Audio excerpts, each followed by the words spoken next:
everyone that's watching and listening today. We have Chris Lewis from Cross Country Mortgage. Chris, I know why you should be on the podcast, but for those of the people that don't know you, why should someone listen to this episode? Boy, Devin hitting me with a hard question up front. I would probably say if someone is looking to get more consistent and get in a routine, I'm probably your guy. Like, I'm the most routine person you'll ever meet.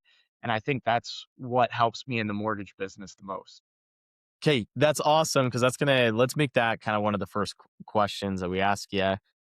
What is your routine when you're blocking out events on your calendar for like talking to new real estate agents, talking to current real estate agents, talking to past clients? Like, how do you plan out your week and time block those? Yeah. So my whole calendar is blocked out from the moment I wake up, right? I have gym time, first in the morning at, 6:30 in the morning, and it's basically blocked out till 9 p.m., right? So throughout the day, if it's a Monday and I'm calling agents, right, from 10 to 12, that 2 hours is blocked out calling agents. There's a lunchtime blocked out, there's afternoon activities, and then I like to play pickleball at night sometimes. So even pickleball is blocked out on there. But it makes me realize what I need to do and stop whatever I'm doing and do it. And that's a hard yes. Like, you can't say, all right, I'll skip it for the next day. You skip it, the next day is going to come and you're going to skip it again. So it helps me keep on track. Another big thing I'm doing this year is like thank you cards. So like that 15-minute time block to write out 4 thank you cards a day, it's on there. It's on the schedule. Yeah, okay, that's awesome. What would you say is like your top three that has helped you get more loans in the pipeline that you have blocked out?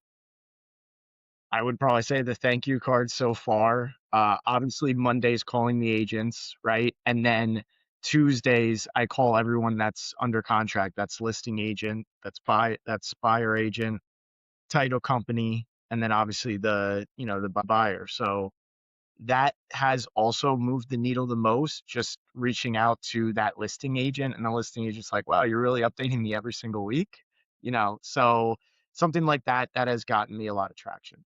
Okay, that's awesome. And sorry for all the hard questions, but how are you? A lot of loan officers I've seen, they kind of get comfortable after they get like 10 agents and they're like, hey, this is all I need. How are you getting new agents right now?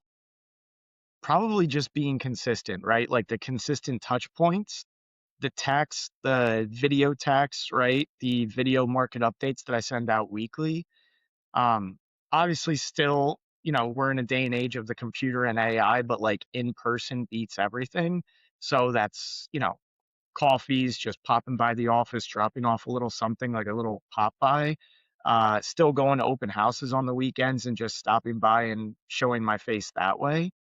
Um, and then the obvious one, like I try and stay in front of them social media, like an Instagram or a LinkedIn, just to keep top of mind if we're not even talking.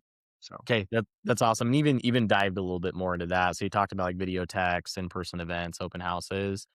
How are you finding the agents that you want to talk to? Like, are you just taking it from like the seller's agent and then introducing yourself, or do you have like a list you're going after? Like, how do you find those agents? yeah, so I am a little bit more particular of like who I want to work with, right? So a couple times throughout the year, I'll sift through local it's a local realtor list in my area of who's doing business, who's not doing business, how many buy sides they've done.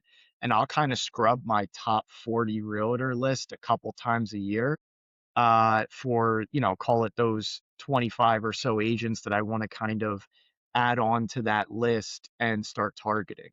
So, Okay, that's sweet. And I see, I have a for like my own business, I have a list of like my top 100 people that I want to work with, right? And like that's all I need. So I think that's a great way to do it. I like that you said that you're doing weekly market updates with videos. That's what I do with my loan officers, just because how long have you been in the business? it's going to be 9 years in April or end of March. Sweet. I'm going on like I'm gonna hit 10 years in Okay. August or something. So kind of similar, but we've probably seen the same thing where we've seen loan officers send like these giant newsletters from different sources. I won't say no agent is gonna read that. So I started having loan officers record a video. The email's literally just like 4 to 5 sentences on here's the video, here's what's going on in the market, here's how to grow your business, and it's done a lot better. What have what are you doing to stay in front of your current agents, like with the weekly market updates? Do you have anything else, and how has that helped you? Yeah, I probably was that person in the very beginning where I was just like typing out a long email, right? And blasting it out. And I was getting no responses.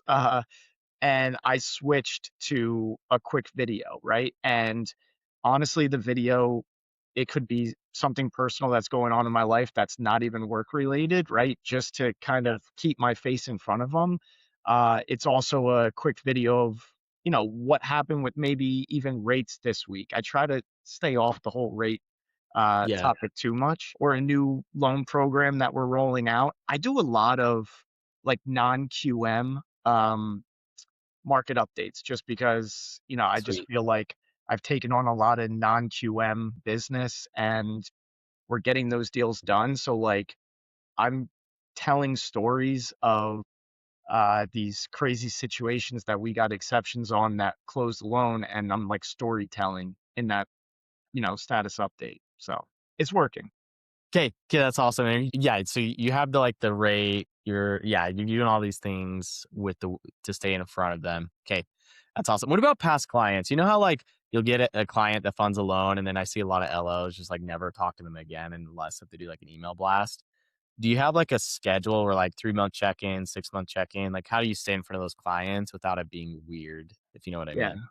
So I I break it up on Thursday, right? So every single Thursday I call or at least email or text at least 10 to 15 past clients. So, at this point, I have a list of, close to 700 past clients, where I'll take 10 to 15 on every single Thursday, call them, text them, and just see how they're doing, talk about how much that their home has appreciated in value, right? Like mostly just put it on the home, ask them how they're doing, if they need anything, and that's kind of staying top of mind. We also just rolled out like this AI program that, this AI bot is calling our past clients as well, which we've gotten recently, with rates dipping, a lot of traction and some refis in the pipeline recently.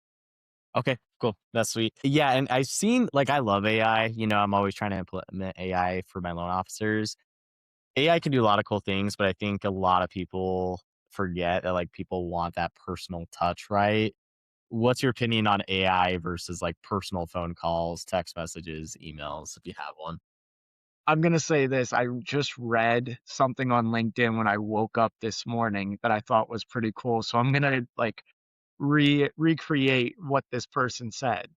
AI is essential to our business, right? But they still need the human touch. So in the car world, right, those hybrid car models, the EV plus the gas, they're exploding, right? Because they still want the EV style kind of car, but they still want that gas option, that human option, right?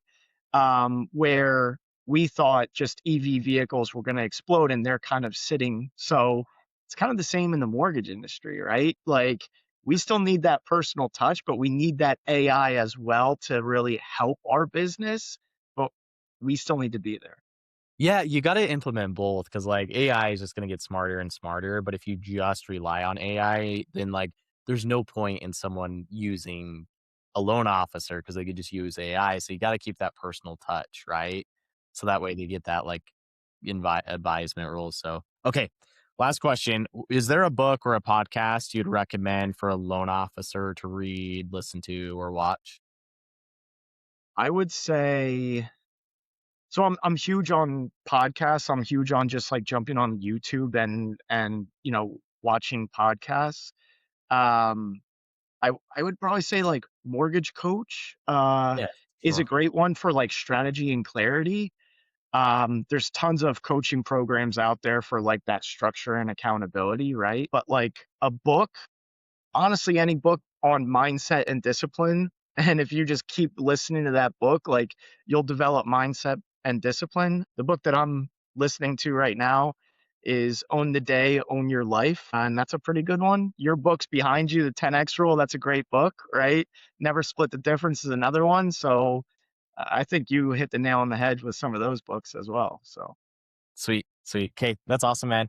Well, Chris, thanks for hopping on. How can people find you on social media if they want to kind of see what you're doing and Yeah. get interest? So at Chris Lewis team, Chris underscore Lewis underscore team is most of my handles, and just, whatever platform you're on, type in Chris Lewis or Chris Lewis team and you'll find me on there. Okay, sweet. Thanks, Chris. Appreciate you hopping on. Awesome. Thanks, Devin.